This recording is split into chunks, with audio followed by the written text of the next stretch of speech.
Bom dia. As crianças estão liberadas.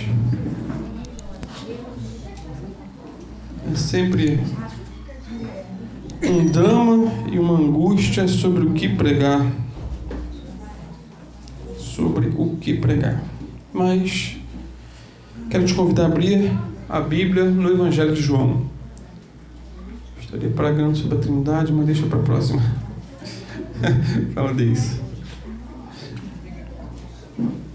João 10, versículo 9. Evangelho de João, capítulo 10, versículo 9. Somente esse versículo que é por demais lindo, maravilhoso. Evangelho de João 10, versículo 9. Todos acharam? Diz assim: disse Jesus, né? Eu sou a porta. Quem entrar por mim será salvo. Entrará e sairá e encontrará pastagens. Amém? Vou ler novamente, queridos. Disse Jesus: eu sou a porta. Quem entrar por mim será salvo. Entrará e sairá e encontrará pastagem. Obrigado, Senhor, por esse texto, esse versículo tão rico, que nos confronta e nos traz tantas verdades, Pai. Fala individualmente com cada um aqui nessa manhã, eu te peço, em nome de Jesus. Amém. Os irmãos podem sentar-se, fiquem à vontade. Queridos, a população mundial atualmente é de mais de 8 bilhões de pessoas. É muita gente, muita gente. Pessoas de várias nações, línguas, costumes, práticas, mas em meio a essa multidão enorme, existe um povo todo especial. Em meio a mais de 8 bilhões de pessoas, existe um povo separado. Um povo que foi salvo por Jesus. Amém? Você faz parte desse povo? E a Bíblia, de uma ponta a outra, faz menção a esse povo. De Gênesis a Apocalipse. No Antigo Testamento, esse povo era conhecido como a nação de Israel, a menina dos olhos de Deus. Um povo que foi separado dentre todos os outros povos, né, para pertencer somente ao único Deus verdadeiro. Eles não eram nada. Deus fez de Abraão uma grande nação. No Novo Testamento, esse povo possui várias nomenclaturas, vários nomes. São chamados de justos, são chamados dos santificados, os santos, os cristãos, aqueles que são do caminho. Eles eram chamados, os do caminho tá vindo aí, ó. Eles iam para um lugar, tinha um direcionamento. Porém, o nome mais comum que a Bíblia dá a esse povo é igreja. A igreja do Senhor. Ao todo, são aproximadamente 40 vezes que a igreja é citada, ou esse termo é citado no Novo Testamento. Igreja do Senhor. Paulo reconhecia que tinha sido um perseguidor da igreja. Ele usa esse termo igreja. Lá em Gálatas 1,13, ele confessa o seguinte: porque já ouvistes qual foi antigamente a minha conduta no judaísmo, como sobremaneira perseguia a igreja de Deus e a assolava. Ele perseguia a igreja, só que a igreja era de Deus, e Jesus apareceu para ele lá em Atos 9 e diz: Paulo, Paulo, Saulo, Saulo, por que me persegues? Ou seja, quem persegue a igreja persegue a Jesus, porque a igreja é de Jesus. Agora, existem dois tipos de igreja no mundo, por assim dizer. Dois.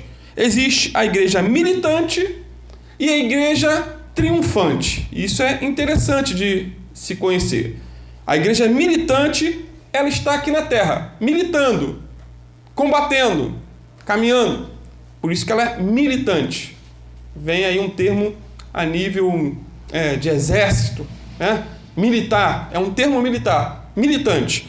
E existe também a igreja triunfante. A igreja militante, repetindo, ela combate o combate da fé. A igreja militante, ela está dia após dia se santificando mais e mais para ver o Senhor. Ela está esmurrando o seu corpo, e tem que ser assim, esmurrando seu corpo diariamente para não ser reprovado no último dia. E está perseverando... Tem como ligar o ventilador para mim, Mozinho? Ela está perseverando em servir a Deus da melhor maneira possível. Essa é a igreja militante. Eu espero que você faça parte dela. A igreja militante está no mundo, sim, mas ela não pertence ao mundo. Está aí, trabalhando, estudando, vivendo, casando, mas ela não pertence ao sistema mundano. Por outro lado, existe também a igreja triunfante. Essa igreja ela não está mais aqui na terra. Ela já está no céu. Está na glória. Está com Cristo. Essa igreja perseverou em seguir ao Senhor até o fim e conquistou a coroa da glória. Está com o Senhor. Talvez daqui a uns anos, 50, muitos aqui vão estar. Vão fazer parte da igreja triunfante. Não sabemos o tempo, não sabemos como, quando. Essa igreja, a triunfante, fechou os olhos aqui na terra e os abriu na glória. Isso é por demais confortante, queridos. Sabemos que viver é muito mais que viver e morrer é muito mais do que morrer. A igreja triunfante não passa mais por tribulações, não passa mais por tentações, sofrimentos, combates diários. Essa igreja triunfante não tem mais problemas com doenças. A militante ainda tem, né? A militante enfrenta desafios os mais inúmeros. A militante enfrenta doença, problema financeiro, problema com sogra, com sogro, com genro, com cunhado, e vai embora. Com o irmão na igreja. Essa é a igreja militante. Mas agora a triunfante não tem mais esse problema. Aqueles que estão lá na glória, todos falam a mesma língua. Lá na igreja triunfante não tem inveja, não tem ódio, rancor, mentira, nada disso. Lá na igreja triunfante, ninguém se decepciona com as pessoas. Lá não existe aperto financeiro, ansiedade, preocupação. O que eu vou fazer da vida? Qual curso vou fazer? Em que vou me formar? Aquela preocupação que faz parte aqui da igreja militante. Essa igreja, a triunfante, já triunfou em Cristo. E agora ela só vive para cantar louvores ao nosso Deus. Nessa igreja estão pessoas que nós muito amamos aqui nessa terra. Muito amamos. Pessoas preciosas. Minha avó, por exemplo, está lá. Se converteu na velhice. Não podia mais ir à igreja, mas ela ficava com o radinho ligado no Cristo em Casa, da Melodia. Ali era a igreja dela, queridos. Ela não podia ir à igreja. Então, é claro que nós sempre enfatizamos a importância do congregar. E temos que congregar. Mas há casos e casos. Ela não podia andar. Parentes, próximos, todos tinham carro, mas ninguém queria levar. E na época não tinha carro, não tinha como me envolver nisso. Então, ela se converteu na velhice. E foi fiel até a morte. E recebeu a coroa da vida. Minha sobrinha Tamires faz parte também dessa igreja. Ela morreu bem jovem, mas viveu o suficiente para honrar a Deus aqui na terra e receber a coroa da glória. Morreu jovem, de maneira... pegou todos de surpresa, mas ela está com Cristo. Minha sogra também está lá, creio eu. Minha sogra ela faz parte da igreja triunfante, fechou os olhos aqui na terra e os abriu no céu. Na igreja triunfante, queridos, estão também os heróis da fé do passado. Pessoas como Enoque, Elias, Eliseu, Daniel, Áquila, Priscila, Paulo. Homens como Estevão, Timóteo, Silas, Pedro e João. Tanta gente está nessa igreja triunfante. Homens e mulheres que não amaram a própria vida, mas viveram para servir a Deus de todo o coração. Homens também como Charles Spurgeon, D.L. Moody, Martyn Lloyd-Jones, Billy Graham, que morreu há pouco tempo, Paul Eng-cho. Homens de Deus que marcaram, homens famosos e anônimos. Às vezes a gente cita os que foram conhecidos, mas existem milhares e milhares de anônimos que nunca foram citados, nunca foram podcast, nunca foram entrevistados por ninguém, que morreram e estão com Cristo. Eles fazem parte da igreja triunfante, pois estão na glória. Repito, mais do que viver, é preciso saber morrer e morrer com Cristo. Agora, existe também a igreja visível e a igreja invisível. A igreja visível ela é composta de toda pessoa que confessa a Cristo como o único Senhor e Salvador. Igreja visível, você vê, aqui está a igreja visível. Milhares estão reunidos nessa manhã, ao redor do mundo. É claro, no Japão é noite, não sei se estão reunidos nesse horário, talvez sim, culto da noite. São pessoas que foram batizadas nas águas, né? Faz parte da igreja visível, participam da ceia, congregam regularmente. Na igreja visível existem aqueles que contribuem financeiramente, são parte da igreja visível. A igreja visível é essa que estamos aqui vendo. Já a igreja invisível, ela é composta somente de pessoas nascidas de novo. A igreja invisível, que você não pode ver, é composta de pessoas que se converteram de verdade. Pessoas que tiveram realmente as suas vidas transformadas pelo poder de Deus. Sendo assim, queridos, é possível uma pessoa fazer parte da igreja visível e não fazer parte da igreja invisível. É o mais dramático. É possível estar reunido visivelmente como igreja e não fazer parte da igreja invisível, real, dos salvos, realmente. Até porque na igreja visível só existem salvos. Na igreja invisível só existem convertidos. Só existem ovelhas. Não existem lobos.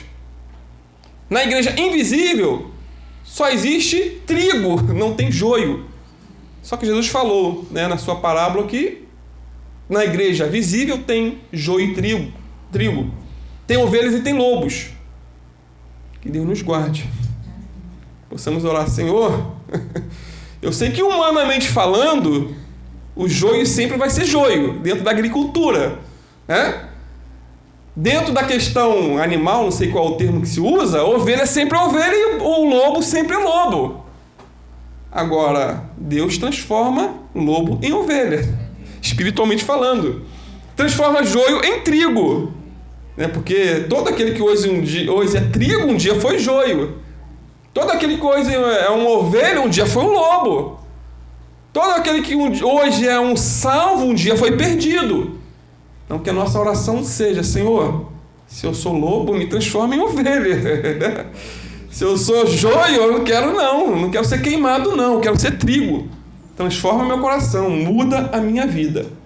Agora, a grande questão é como eu posso ser admitido nessa igreja militante, ou na igreja invisível. Né? A militante é a que está aqui presente hoje em dia. E existe a invisível, que ninguém vê, só Deus sabe. Onde encontrar essa comunidade verdadeira, ou essa igreja? Quem são os seus membros? Qual é o caminho para tornar-se participante desse povo? Perguntas? Para começar, queridos, não existe uma igreja local verdadeira que diz ser a única bolacha do pacote. Já viu? Aqueles que levantam o estandarte? Aqui está a verdade. Só nós somos o caminho. Nenhuma denominação cristã pode se declarar como sendo a única que prega a verdade. E quando uma igreja chamada evangélica, igreja cristã, ou alguma comunidade passa a se proclamar como o único caminho para o céu, ela deixou de ser igreja e se tornou uma seita. Esse é um dos, como que eu posso dizer, uma das maneiras de se identificar uma seita, queridos. Toda seita, ela é exclusivista. Elas levantam não a bandeira de Jesus, mas da sua denominação. Você quer identificar uma seita? Está escutando alguma pregação no YouTube e alguém começa a falar: venha para aqui, porque aqui, só aqui é o caminho, e começa a dar essa ênfase. Cuidado, é uma seita. As seitas, de modo geral, são exclusivistas, ou seja, afirmam ser o único caminho para o céu. Afirmam, de modo geral, que fora da organização não existe salvação. Essa é a ênfase da seita. E todos que fazem parte de uma seita estão a caminho do inferno e não do céu. Amados, quando um pastor, um obreiro, um diácono, ou até mesmo um membro de uma igreja começa a dizer que encontrou a verdade, agora eu encontrei a verdade. Inventei a roda, descobri a roda. Já foi descoberta tantos séculos atrás. Que só ele está com a verdade e que todos estão no erro. Essa pessoa se tornou uma herege. E se essa fala vem de uma igreja, essa igreja se tornou uma seita. E muitas igrejas se tornaram seita ao longo da história. Começaram de maneira genuína, pregando o evangelho, pregando a verdade, mas começaram a enfatizar a sua própria denominação. Voltando então à pergunta: como eu posso fazer parte dessa igreja militante e invisível? O texto que lembro no início, e talvez você esteja se perguntando aonde vai chegar, já que você leu um texto que não entrou no assunto ainda. O texto que acabamos de ler no início é claro ao dizer que Jesus é o caminho para se entrar nessa igreja. Foi ele quem disse, não sou eu que estou dizendo. Eu sou a porta, disse Jesus. Se alguém entrar por mim, será salvo. E ponto final. Portanto, só Jesus é a porta que conduz ao céu. Só ele, e mais ninguém, tem o monopólio da salvação. Só ele e mais ninguém. Existe até uma porta larga, que conduz à perdição, mas só Jesus é a porta da salvação. Em João 14,6, Jesus foi bem enfático, claro, quando disse: eu sou o caminho, a verdade e a vida, ninguém vai ao Pai a não ser por mim, disse ele. Declaração ousada. Portanto, Jesus é o caminho seguro para Deus. Ele é a verdade que alimenta a nossa mente e ele é a vida que satisfaz a nossa alma. Olha o que ele disse também lá em João 11, 25 e 26. Eu sou a ressurreição e a vida. Quem crê em mim, ainda que esteja morto, viverá. E todo aquele que vive e crê em mim, nunca morrerá. Crês tu nisto? O próprio Jesus pergunta, eu creio. Jesus então, queridos, tem poder de ressuscitar tanto os mortos físicos como os mortos espirituais. A igreja de Sardes, por exemplo, tinha fama de que estava viva, mas estava morta, e o conselho de Jesus a ela foi o que está lá em Apocalipse 3, versículo 2 e 3. Muito forte isso, né? Vocês têm fama de que estão vivos, mas estão mortos. É uma fama que não andava de acordo com aquilo, com a realidade. Jesus disse: ser vigilante, confirma os restantes que estavam para morrer, porque não achei as tuas obras perfeitas diante de Deus. Lembra-te, pois, do que tens recebido e ouvido, e guarda, e arrepende-te. E, se não vigiares, virei sobre ti como um ladrão, e não saberás a que hora sobre ti virei. Então, só Jesus pode dar vida onde reina a morte. Nele estava a vida, diz a palavra, e a vida era a luz do mundo. Amém, aleluia. Olha o que Jesus disse também em João 8,12. Eu sou a luz do mundo. Quem me segue não entrará ou não andará em trevas, mas terá a luz da vida. Jesus é a luz do mundo. Sem ele, queridos, os homens, de modo geral, mergulham nas trevas. Sem Jesus, a ignorância prevalece. Sem Jesus, as pessoas andam confusas, perdidas, sem rumo. sem um norte, sem uma direção. Andam na contramão de Deus, afundadas no pecado, na depressão. Falamos mês passado sobre o mês do Setembro Amarelo. Quantas pessoas se matam, como Judas? Ou seja, Judas andava com Jesus, mas não seguia a luz. Ele atentou contra a própria vida. Sendo assim, Jesus traz salvação a este mundo amaldiçoado pelo pecado. Jesus traz salvação a esse mundo amaldiçoado pelo pecado, para as trevas da falsidade. Jesus é a luz da verdade. Para as trevas da ignorância, ele é a luz da sabedoria. Para as trevas do pecado, ele é a luz da santidade, queridos. E para as trevas do sofrimento, ele é a luz da alegria. E para as trevas da morte, ele é a luz da vida. Fique com Jesus, congregue, esteja juntos sim, mas nunca perca o foco, que quem garante a tua salvação não é a igreja, mas Jesus. Pedro também ele era exclusivista, ou seja, para Pedro só Jesus era a única porta da salvação. Ele não negociava. Atos 4,12 ele diz que em nenhum outro há salvação.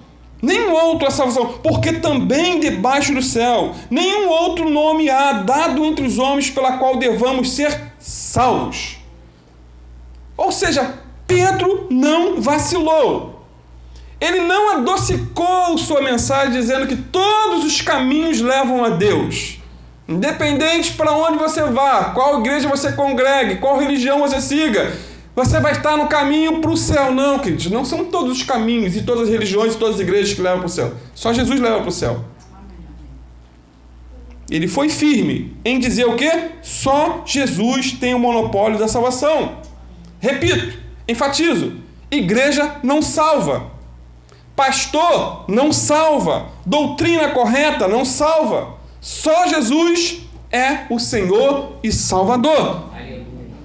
Então, se você deseja ser salvo e fazer parte da igreja verdadeira, tenha a Jesus como seu único amigo, seu único ajudador, seu único Senhor e Salvador.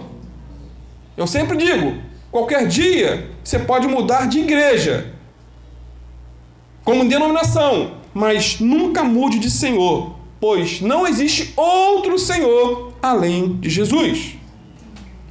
Agora, queridos, vamos abrir um pouco mais o leque do assunto. Como se entra na igreja de Jesus? Como se entra? Primeiro, ou como não se entra, né?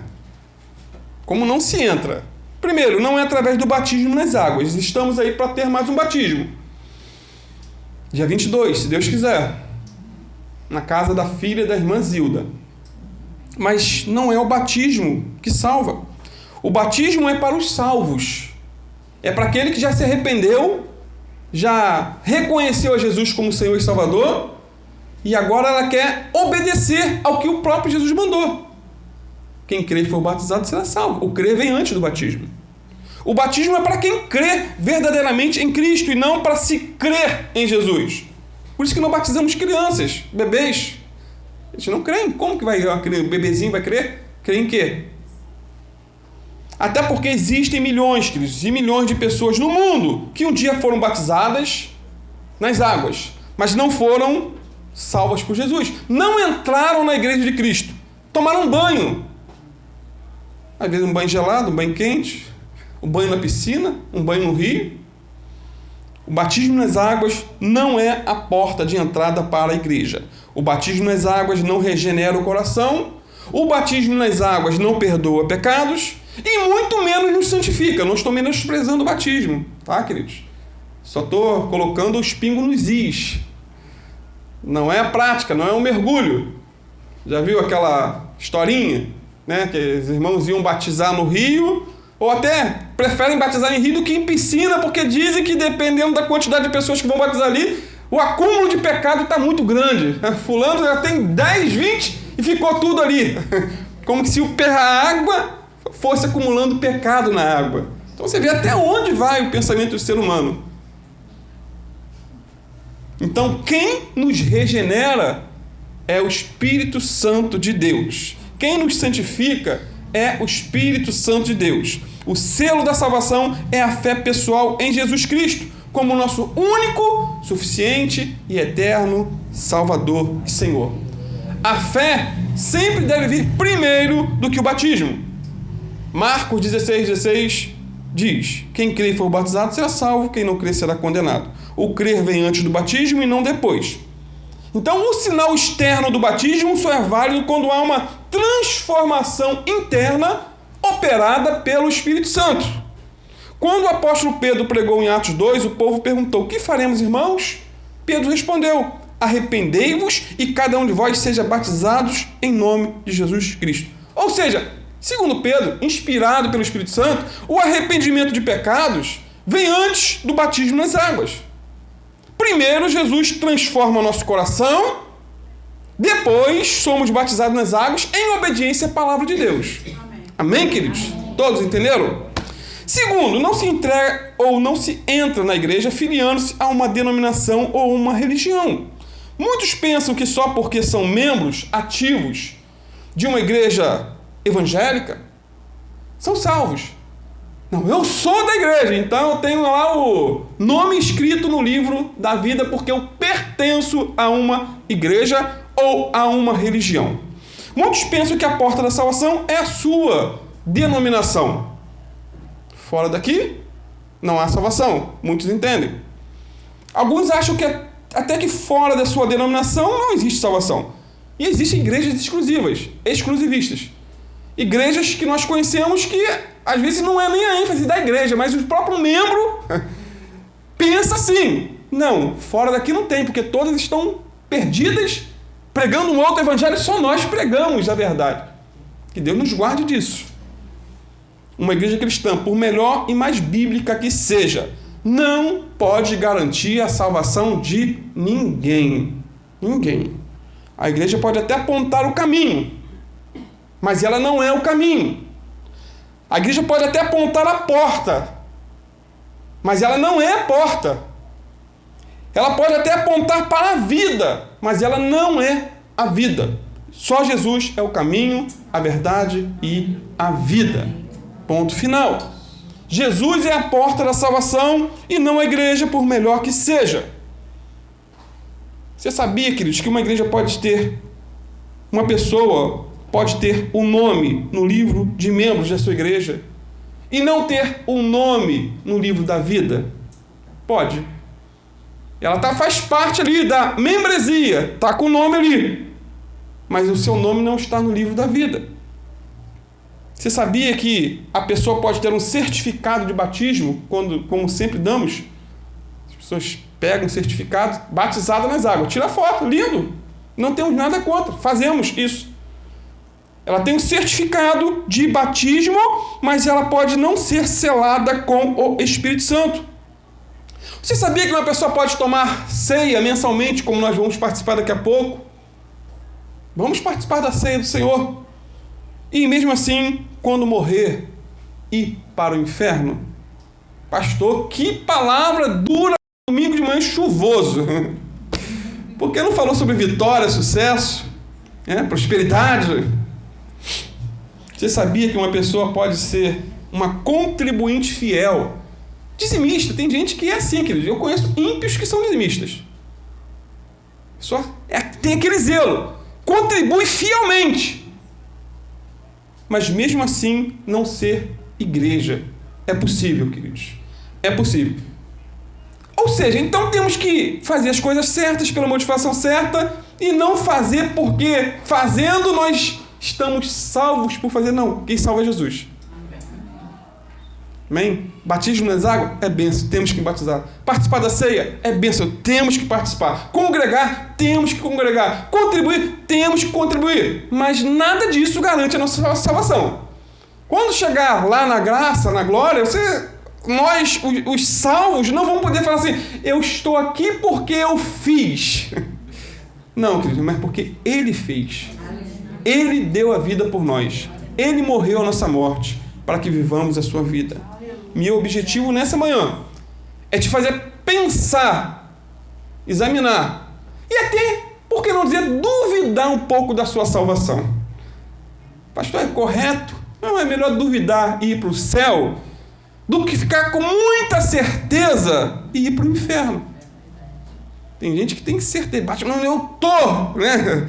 É igual Pedro, ainda que todos te neguem, não, eu não. E foi o sujeito que negou. Se arrependeu, graças a Deus. Então, uma pitadinha de dúvida de vez em quando, queridos. Um pouquinho de pulga atrás da orelha. O apóstolo Paulo mesmo manda fazer isso. Examinai-vos a vós mesmos se estáis na fé. Opa! Paulo não era calvinista não, né? Se ele manda examinar para ver se está na fé, porque vai que você não esteja na fé. Então, não é o batismo que nos salva, não é a participação mensal na ceia que nos salva, não é ter o nome escrito no livro de membros da igreja que nos salva. Só Jesus salva. Só Ele pode nos levar para o céu. Só Jesus é o Salvador. Não somos salvos porque admiramos Jesus, mas porque nos arrependemos de nossos pecados e confiamos nele e só nele como nosso único e suficiente Salvador. Essa é a base da salvação. Pela graça você é salvo, por meio da fé. Isso não vem de vós mesmos, é dom de Deus. Não vem das obras para que ninguém se glorie. Efésios 2:8. Portanto, conheça mais a Cristo. Obedeça mais a Jesus. Estude mais, queridos, a palavra de Cristo, pois só Ele é a porta de entrada para a vida eterna. Amém. 1 João 5,12 diz que quem tem o Filho tem a vida.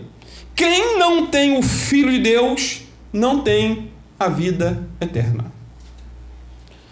No entanto, quem crer verdadeiramente em Cristo se batiza nas águas. Quem crer verdadeiramente em Cristo participa da ceia. Quem crer verdadeiramente em Jesus não deixa de congregar. Porque os argumentos que eu usei aqui, muitos usam. Mas já que não tem, já tem joio dentro da igreja, tem bode e não só ovelha, então eu não quero congregar. E às vezes o cara é um bode e está achando que os outros são bode. Às vezes o cidadão miserável, desculpa a expressão, ele é um joio. Né? E acha, não, alguém só tem problema, só tem pecador, só tem gente ruim. Eu vou procurar uma igreja perfeita. E se encontrar, não entre, porque você vai estragar, né? Você é um imperfeito. Nós somos imperfeitos, queridos. Estamos aí nessa luta, nessa caminhada, né, da perfeição que só se cumprirá, concretizará na glória, queridos. Na glória. Terceiro, já estou terminando. Não se entra na igreja de Cristo por direito de nascença. Deus não tem neto, é só filhos. Nossos filhos não são filhinhos de Deus automaticamente. É um privilégio para muitos ter pais cristãos. Eu não tive esse privilégio. Eu não tive. Fui criado no paganismo, no misticismo. Minha mãe incendia, era sexta-feira, se não me engano. Ela misturava casca de cebola com casca de alho. Ligava, acendia aquilo, não era um fedor dentro de casa para espantar os espíritos. Esse foi o ritmo da minha criação. Minha mãe pegava demônio dentro de casa, queridos. Sabe o que é isso? Ficar endemoniada, procurar tesoura para matar eu e meu irmão. Pedia charuto, meu pai falava isso depois que minha mãe se converteu. E era um verdadeiro inferno. Aquela casa, ela era assombrada. Eu dormia, eu tinha medo de dormir, para os irmãos terem ideia. Tinha noites que eu ficava apavorado, eu ia dormir na cama do meu irmão, de medo, porque tinha sonhos que às vezes era tipo uma cavalaria vindo me buscar. Eu acho que era a cavalaria do inferno mesmo, de Apocalipse. Era um terror da morte, era algo assim. Uma vez eu vi uma pessoa morta, eu fiquei acho que uma semana sem dormir. Aí meu consolo, eu já tinha assim, tipo assim, um princípio de fé, eu ia pra rádio ouvir Alziro Zaru. Quem ouviu? Quem lembra de Alziro Zaru? Gente, eu ficava com mais pavor ainda. Não trazia consolo, aquela voz dele era tenebrosa, queridos. Alziro Zaru. Essa foi a minha criação. Essa foi a minha criação. Não tive pais cristãos. Tem muitos que têm esse privilégio, né? Como o Davizinho, como os filhos da irmã Alessandra, Pedro e tantos outros irmãos, mas eu não tive. Mas eu tive pessoas que foram usadas por Deus sem saber para me levar ao Evangelho. Pessoas como, por exemplo, pasmem vocês, Renato Russo. Legião Urbana, que eu gostava muito, ele tinha muitas letras da música dele que citava a Bíblia. E através dessas músicas eu falei, pô, ele cita tanta Bíblia, eu vou ler a Bíblia e me converti. Então, querido, ter pais cristãos não garante a ninguém a entrada na igreja de Cristo. Nem seu pai, nem sua mãe podem ser a porta para a igreja de Cristo. Só Jesus é o caminho, a verdade e a vida. Só Jesus, só quem tem é Cristo entra na igreja verdadeira. Repito, Deus não tem netos. Olha o que Jesus disse lá em João 15, versículo 1 a 7. Eu sou a videira verdadeira e meu pai é o lavrador. Toda vara em mim que não dá fruto, atira e limpa toda aquela que dá fruto, para que dê mais fruto ainda. Vós já estáis limpos pela palavra que vos tenho falado. Estai em mim. Está vendo? Em mim. Não é na religião. Não é na igreja. Estai em mim. Igreja que eu falo é lugar visível. Estai em mim e eu em vós. Como a vara de si mesma não pode dar fruto, se não estiver na videira, assim também vós, se não estiverdes em mim. Eu sou a videira, vós as varas ou os ramos. Quem está em mim e eu nele, esse dá muito fruto, porque sem mim nada podeis fazer. Se alguém não estiver em mim, será lançado fora como a vara, e secará, e os colhem e lançam no fogo, e ardem. Se vós estiverdes em mim, e as minhas palavras estiverem em vós, pedireis tudo o que quiserdes, e vos será feito. Ou seja, desenhando, né? Sem Cristo nada podemos fazer. Muito menos entrar na igreja dele. Porque ele é o fundador da igreja. A igreja pertence a ele. Você não pode estar na igreja visível sem estar coladinho com ele. Deus não tem netos, só filhos. Quarto, não se entra na igreja de Cristo por profissão de fé. Profissão. Eu confessei Jesus como o único Senhor e Salvador. Ponto final, estou salvo. Queridos, para qualquer pessoa no mundo se tornar uma muçulmana, basta fazer a seguinte declaração de fé. Você se torna muçulmano. No mundo todo tem. Por isso que é a religião que mais cresce no mundo. Assustadoramente. Você entra com uma confissão de fé. Qual é a confissão? Não há outro Deus além de Alá e Muhammad, ou Maomé, é seu profeta. Essa é a confissão para se entrar ou fazer parte. Não é porque eu fiz a confissão que eu estou fazendo parte, não. Estou só citando. Mas através dessa confissão se torna muçulmano. Qualquer um. No mundo todo. Amados, no islamismo não precisa mudar de vida. Não precisa mudar de vida. Não precisa ser nova criatura. Não precisa viver em santidade. Não existe isso no islamismo. Não existe. Basta fazer uma simples confissão de fé e pronto. Basta dizer com a boca que Alá e que Alá é Deus, que crer em Alá e que Maomé é o seu profeta. Acabou. É por isso que é fácil. Né? Cresce, filho. Se você botasse isso na igreja cristã, filho, você confessa Jesus como o único Senhor e Salvador, amém? Está salvo. Acabou. Já está selado, você já é cristão. Só que o pente passa fino. Não é isso. Para se tornar um cristão, é necessário o quê? Nascer de novo. Nascer de Deus, nascer do alto. Para ser cristão, não basta crer em Deus. É imperativo crer em Cristo. Irmão, se você perguntar a 99% dos traficantes, você crê em Deus? Eles vão falar que crê. Eu nunca vi um traficante ímpio, ateu. Vão falar, creio? Se você for aí pelas ruas, avenidas da esquina, mulheres vendendo o corpo. Você crê em Deus? Creio. Crê? Vai falar que crê. Não, meu pai é pastor. E assim por diante. Só que os demônios também creem. E são demônios. Então esse fato de crer, eu creio em Deus, meu irmão, balela. O demônio, o diabo crê em Deus, mas não é salvo. Para ser cristão não basta fazer uma confissão de fé, mas sim depositar toda a fé na pessoa de Jesus Cristo. Até porque não basta confessar que é cristão. Fazer uma declaração de fé. Eu sou cristão. Não basta confessar que a Bíblia é a única regra de fé e prática, mas essa regra não serve para mim porque eu não leio. Eu creio que a Bíblia é a única regra de fé e prática. Eu confesso, mas não lê. Só a fé, a confiança única em Jesus nos garante entrada no céu e na sua igreja. Porque a fé verdadeira, queridos, leva à obediência. Jesus disse lá em João 14, 21, para concluir finalmente: aquele que tem os meus mandamentos e os guarda, esse é o que me ama. Tem os meus mandamentos. Não só tem, não só confessa, não só faz uma declaração de fé, mas guarda. Esse é o que me ama. E disse mais: e aquele que me ama será amado de meu Pai, e eu o amarei e me manifestarei a ele. Que palavra! Eu creio nela, literalmente.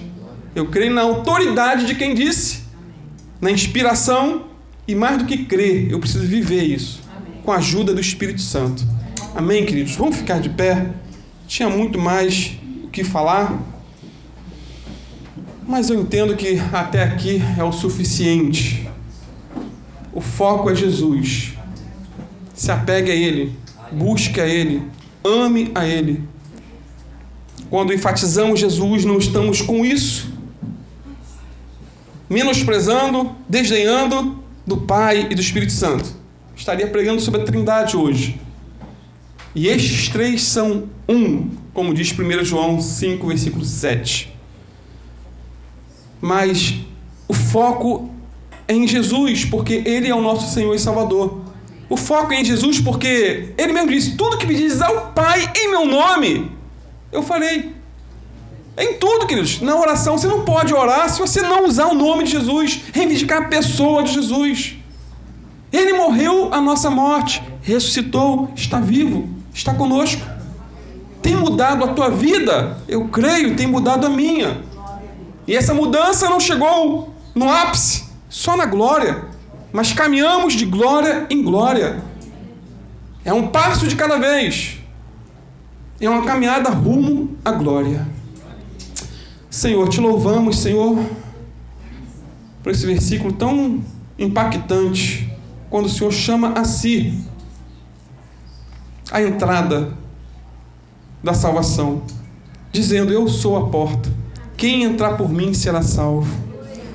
Senhor, a nossa única esperança é o Senhor. Não confiamos, Senhor, nas nossas obras, não confiamos, Senhor, no nosso batismo, temos que batizar, não confiamos na ceia para ser salvo, Pai, porque essa é a grande verdade. Domingo de ceia, geralmente a igreja está cheia, tantos se esforçam, Senhor, para não faltar, mas não é a ceia que nos garante a salvação, não é o batismo, não são as nossas contribuições, por melhor ou maiores que forem.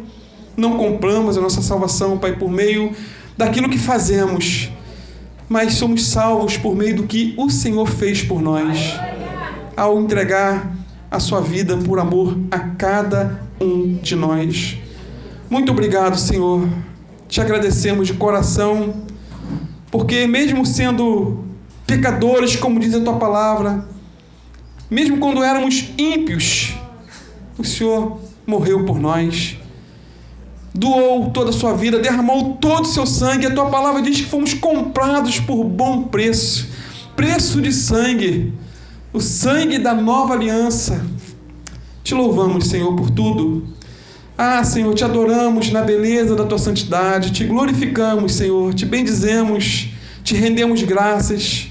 E nessa manhã queremos também estar nos arrependendo, Pai, porque quantas vezes erramos o alvo é a santidade, o alvo é andar contigo, o alvo é orar mais, buscar mais a tua face, ler a tua palavra, Senhor, congregar mais, estar juntos. Mas quantas vezes erramos esse alvo, Pai? Quantas vezes fazemos propósitos e não cumprimos? Como eu mesmo faço tantas vezes propósitos, Senhor, e no meio do caminho eu quebro. Tem misericórdia, Senhor. Tem misericórdia de nós. Lava nosso coração nessa manhã com o sangue do Cordeiro. Aviva nossa alma, Senhor. Restaura o nosso ser. Perdoa nossos pecados pelo sangue do Cordeiro, Pai. A Tua palavra diz que se confessarmos os nossos pecados, o Senhor é fiel e justo para nos perdoar todos os pecados e nos purificar de toda a injustiça, Senhor. Quem não tem pecado, atira a primeira pedra. Ah, Senhor, tem misericórdia de nós. Lava nosso coração, Pai, com o sangue do Cordeiro. Aviva nossa alma, Pai. Restaura nosso altar. Restaura nosso altar.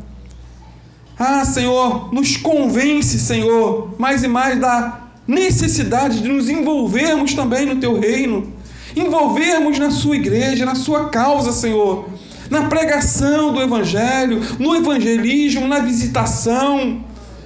Ah, Senhor, ajuda-nos a ser verdadeiramente luz do mundo e sal da terra, para a Tua glória, para o Teu louvor, seja na escola, Senhor, seja no trabalho.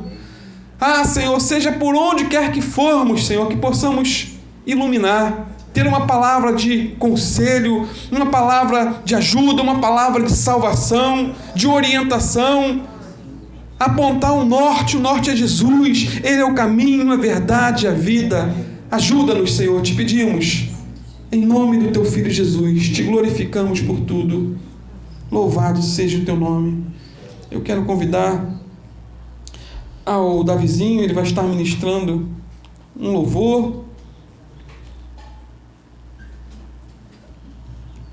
E que você possa estar, queridos, em nome de Jesus, meditando também, orando, se arrependendo, buscando a face do Senhor, enquanto adoramos ao Senhor na beleza da Sua santidade.